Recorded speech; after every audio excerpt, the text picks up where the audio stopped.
जिस तरह पूरे मुल्क में एक बहुत ही मुश्किल किस्म का ख़तरनाक किस्म का माहौल बना हुआ है,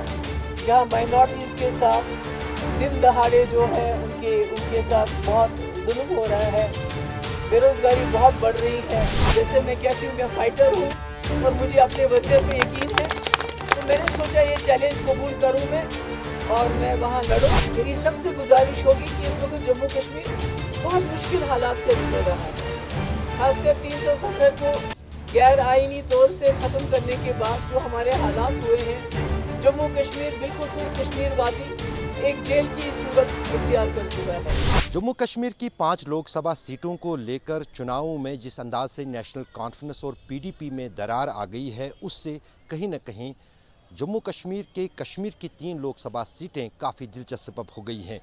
और कहीं न कहीं इसका फ़ायदा भारतीय जनता पार्टी को पहुंचना तय है। अनंतनाग लोकसभा सीट से अब दो भूतपूर्व मुख्यमंत्री गुलाम नबी आज़ाद और महबूबा मुफ्ती आमने सामने होंगी। वहीं पर महबूबा मुफ्ती का कहना है कि जम्मू कश्मीर में जो नेशनल कॉन्फ्रेंस ने इंडिया गठबंधन में रहते हुए उनके पार्टी के साथ धोखा दिया है, उसी ने इस परिस्थिति को खड़ा किया है कि नेशनल कॉन्फ्रेंस और पीडीपी इंडिया गठबंधन के सहयोगी होते हुए भी अलग अलग चुनाव लड़ने जा रहे हैं। जैसा कि अभी आपने सुना, हमारी जो पार्लियामेंट्री बोर्ड के चेयरमैन हैं, उन्होंने अनाउंस किया कि श्रीनगर से हम तीनों नशिस्तों पे अपने कैंडिडेट खड़े कर रहे हैं और जम्मू में जो और बाकी जगह जो है हम कांग्रेस को सपोर्ट कर रहे हैं। और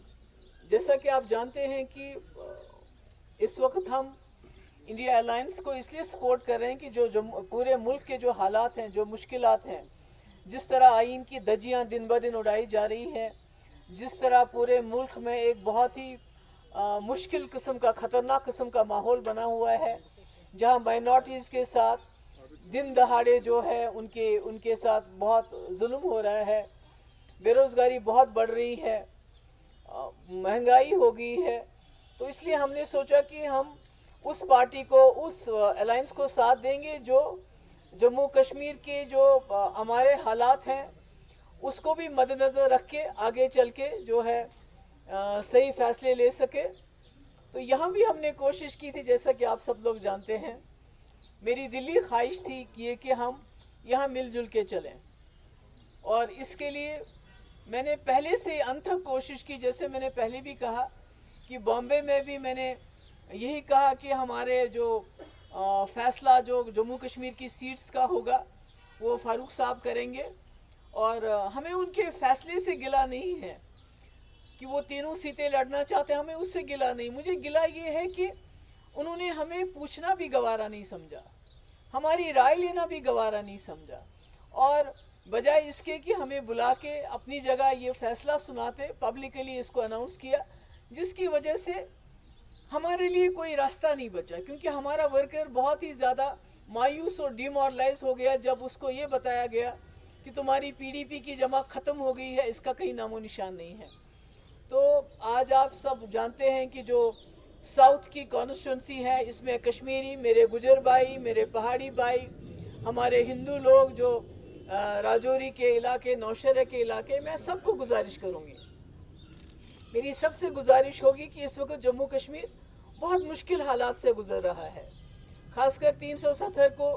गैर आइनी तौर से ख़त्म करने के बाद जो हमारे हालात हुए हैं, जम्मू कश्मीर बिलखुसूस कश्मीर वादी एक जेल की सूरत इख्तियार कर चुका है। यहाँ बात नहीं कर सकता है, यहाँ आप दिन रात जो है अलग अलग एजेंसीज के छापे डाले जाते हैं, जर्नलिस्ट बात नहीं कर सकता है, लोगों के पासपोर्ट बंद है, नौकरी अगर किसी को मिलती भी है तो उसको सर्टिफिकेट नहीं मिलता है, उसको इसलिए नौकरी नहीं दी जाती कि तुम्हारा कोई रिश्तेदार मिलिटेंट था। तो बड़ा मुश्किल माहौल है। तो ऐसे में बात करना बड़ा मुश्किल, बात करना ही जुर्म बन गया है। अगर कोई बात करता है तो वो उसको समझा जाता है ये कोई एंटी नेशनल काम कर रहा है। आपने देखा कि हमारी बिजली का क्या हाल है, मीटर लगे हैं, इतनी बिजली फीस 10 गुना होगी, बिजली कहीं नहीं, मगर उसका भी लोगों को इतना बड़ा बोझ डाला गया। तो ऐसे में मुझे लगता है कि किसी ना किसी को तो बोलना पड़ेगा। तो पिछले 5 साल से भी हमने कोशिश की کہ جموں کشمیر کے جو مصیبت زدگان ہم لوگ ہیں، ہم سبھی لوگ ہیں، کیونکہ میں نے بھی وہ سہا جو ایک عام انسان نے سہا. بند بھی ہو گئے، پی ایس اے بھی لگا، پاسپورٹ بھی بند کیا گیا، گھر سے بھی نکالا گیا، ای ڈی نے بھی بلایا، اور یہاں وحید رحمان پرہ ہے. میرے خیال میں اگر کشمیری نوجوان کو دیکھنا ہو کہ اس نے کیا کیا سہا،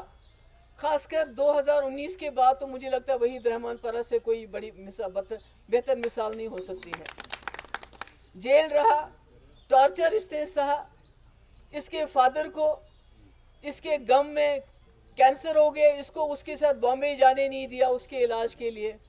اس کا بانجا دلی میں موت اور زندگی کشمکش میں تھا، اس کو وہاں جانے نہیں دیا. تو مجھے لگتا ہے یہ ہمارے گھر گھر کی ٹریجڈی ہے، کیونکہ اس وقت جو ہمارے ہزاروں کی تعداد میں نوجوان ملک کے دوسرے جیلوں میں ہیں، وہ کوئی بھی ان میں سے صحت مند نہیں ہے. کافیوں کی صحت بہت خراب ہے. جیسے میں بار بار ذکر کرتی ہوں ملک ناگ اننت ناگ کا جو ایک لڑکا جس کو 3rd سٹیج میں اس وقت کینسر ہے، وہ کہتے ہیں اس کو یہاں نہیں لاتے ہیں. تو یہ ساری مشکلات ہیں. ہمارے فیاض میر صاحب ہیں جو ہمارے راجیہ سبھا ممبر تھے، کسی وجہ سے جو میں نے ان کو یہ کہا تھا کہ آپ جب 2019 میں 370 ختم کیا گیا تو آپ کو استعفیٰ دینا ہے، تو انہوں نے استعفیٰ نہیں دیا، تو میں نے ان کو پارٹی سے تب خارج کر دیا تھا. تو اب چونکہ یہ ان کو بھی پچھتاوا ہے کہ جو ہوا غلط ہوا، یہ واپس آ گئے ہیں، اور ان کے بھی اپنے لوگوں میں ان کی بھی اپنی جو ہے ایک ساخت ہے، جوان ہے، کیونکہ لوگ ینگ لوگوں کو دیکھنا چاہتے ہیں. میں تو چاہتی تھی کہ اگر میری جگہ کوئی دوسرا ہوتا جو